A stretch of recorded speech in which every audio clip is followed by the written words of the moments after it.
Sudah 2 bulan tragedi di Stadion Kanjuruhan terjadi, tapi selama itu pula pengusutan kasusnya seolah jalan di tempat. Hasil uji sampel selongsong gas air mata oleh laboratorium BRIN menyebut ada senyawa lain yang terurai dari gas air mata yang digunakan polisi di Kanjuruhan. Gas itu diduga beracun. Kami menemui Profesor Nasir, ahli hukum kesehatan yang pendapatnya dirujuk oleh Tim Gabungan Independen Pencari Fakta atau TGIPF bentukan pemerintah. Ia adalah salah satu dokter yang menyebut gas air mata menjadi penyebab banyaknya korban di Stadion Kanjuruhan. Kalau kita lihat memang selongsong yang diberikan itu atau yang belum digunakan itu ada beberapa jenis, 5 atau 6 warna. Kita tidak tahu yang mana yang ditembakkan ke sini, yang mana ditembakkan ke wilayah-wilayah. Yang kita tahu berdasarkan CCTV itu bahwa begitu banyak korban yang jatuh yang berasal dari pintu-pintu yang tersebar. Saya dosen hukum kesehatan. Saya mempelajari juga selongsong gas air mata. Saya mempelajari juga bahan-bahan gas air mata yang diserahkan oleh Lok Brimob Polda maupun oleh Dalmas Polres. Ya memang ada beberapa hal yang perlu juga membutuhkan pendalaman lebih jauh, yaitu tentang isi gas air mata itu. Gas air mata itu kan isinya kan CS. Tapi seperti kita ketahui bersama, temuan dari laboratorium BRIN itu menyatakan bahwa ada gas lain yang menyamai CS yang berada di dalam, yang ditemukan di dalam, khususnya dalam selongsong berwarna ungu. Kalau itu benar, jangan-jangan itu adalah gas yang memang tidak diperuntukkan untuk mengurai huru-hara seperti yang ada di lapangan sepak bola. Saya tidak membicarakan aturan FIFA dan sebagainya yang memang melarang penggunaan gas air mata. Saya tidak sampai ke sana, atau saya bukan itu yang saya persoalkan. Yang saya persoalkan adalah isi daripada gas air mata ini yang dapat merangsang respiratory tract, ya, saluran pernapasan, mengganggu juga mata dan membuat orang kemudian terganggu semuanya. Dia tidak berdaya. Dia mencari jalan keluar yang kita lihat juga tempatnya, pintunya sangat sempit. Sehingga ya ada dua, ada gas air mata sebagai penyebab langsung kematian, dan ada gas air mata juga penyebab tidak langsung kematian.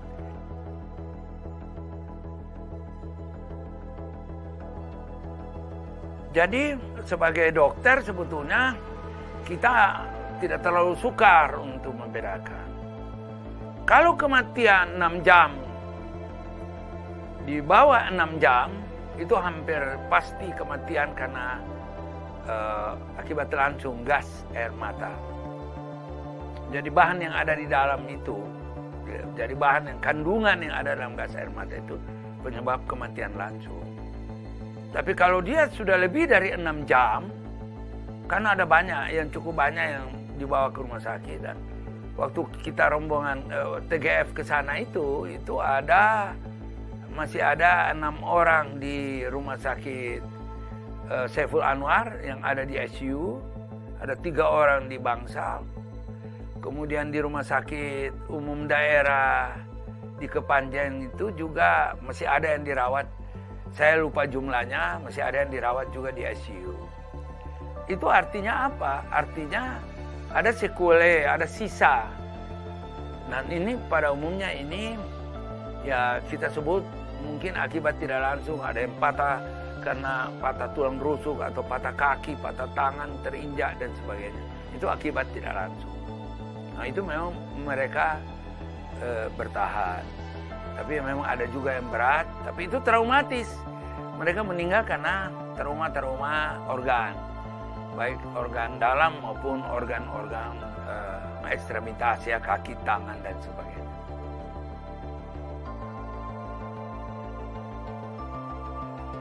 Begini, kita tidak bisa mengada-ngada. Kalau kita mau mengatakan bahwa ada gas beracun, Kita harus ada fakta, harus ada bukti.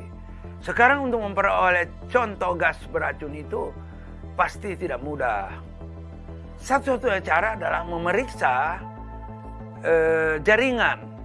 Apakah jaringan paru, jaringan hati, yang tentu bisa diambil dari otopsi. Baru ya itu mungkin bisa mendapatkan bahan untuk memeriksa apakah benar ada jaringan beracun, apakah ada zat beracun. Kita tidak bisa berandai-andai.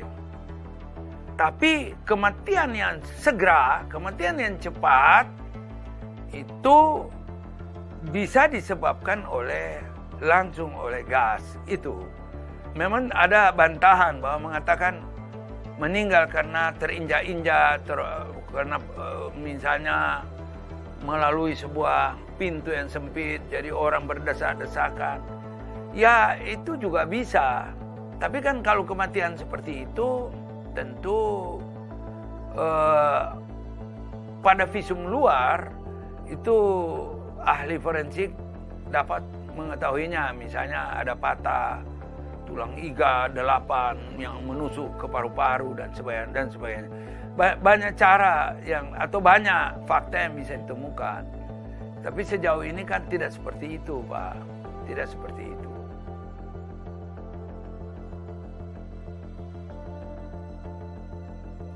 Ya, saya kan tidak melihat langsung jenazah, Pak. Kita datang kan sudah tanggal 7 apa 8 itu saya lupa. Jadi sudah 7 hari ya barangkali. Kita tidak melihat langsung di lapangan. Kita juga tidak melihat catatan dari visum luar. Di situ kesulitannya. Tidak bisa kita membuat kesimpulan-kesimpulan hanya berdasarkan asumsi-asumsi. Tapi kematian karena asfiksia itu hampir pasti. Wajah biru, seluruh tubuh biru. Kemudian ada jenazah yang lebam mayat yang berwarna keungu-unguan. Itu juga ada, Pak. Ya, jadi tanda-tanda asfiksia memang secara umum ditemukan. Dan itu lebih banyak kalau kita menarik pengalaman-pengalaman, tulisan-tulisan, jurnal-jurnal di buku-buku, ya memang disebut bahwa hal-hal seperti itu sangat terkait dengan gas, ya, atau ada menyerap bahan-bahan yang mengganggu seketika saluran pernapasan.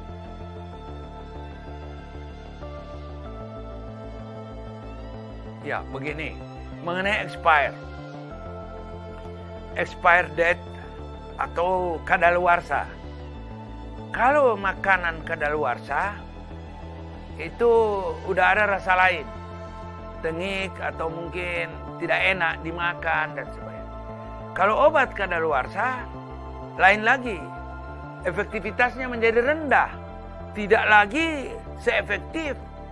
Misalnya amoxicillin harusnya berakhir bulan Januari, sekarang sudah bulan Oktober. Ya, kadaluarsanya sudah lama, 10 bulan.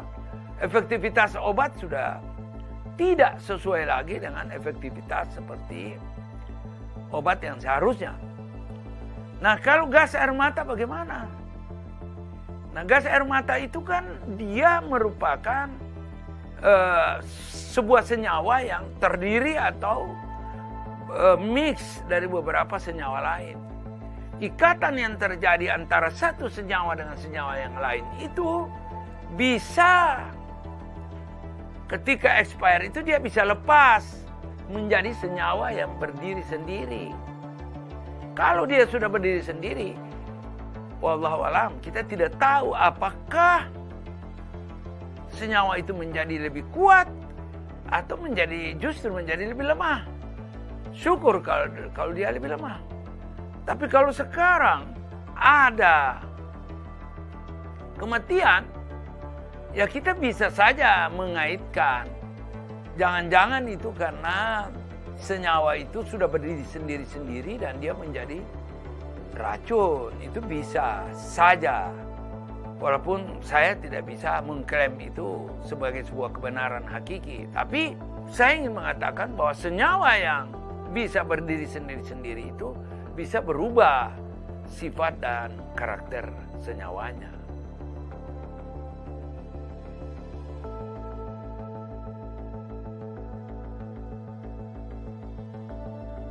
Kematian yang begitu cepat pada jumlah yang sangat banyak dan hanya khusus pada mereka yang ada di tribun itu. Untuk diketahui ya, yang meninggal itu pada umumnya ada di tribun, terutama di pintu 13. Itu jumlahnya saya lupa persis, tapi waktu itu kita menghitung memang sangat banyak pintu 13, pintu 12 dibandingkan dengan misalnya korban yang berada di tempat lain di lapangan, misalnya itu hampir-hampir tidak ada korban.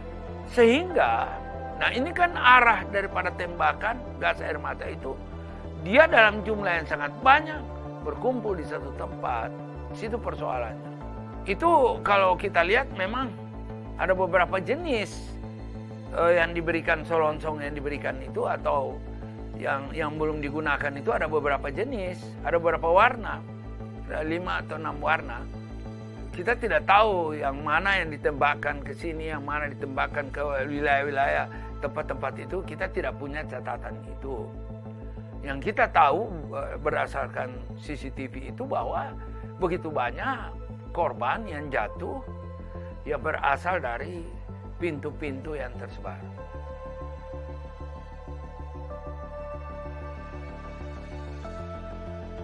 Ini pelajaran penting untuk kita semua, dan khususnya untuk Kepolisian Negara Republik Indonesia.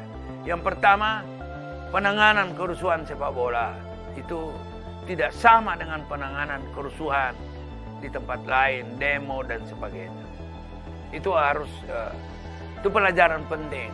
Dan tentu saja Pak Kapolri sudah memerintahkan stafnya untuk melakukan perbaikan dalam SOP.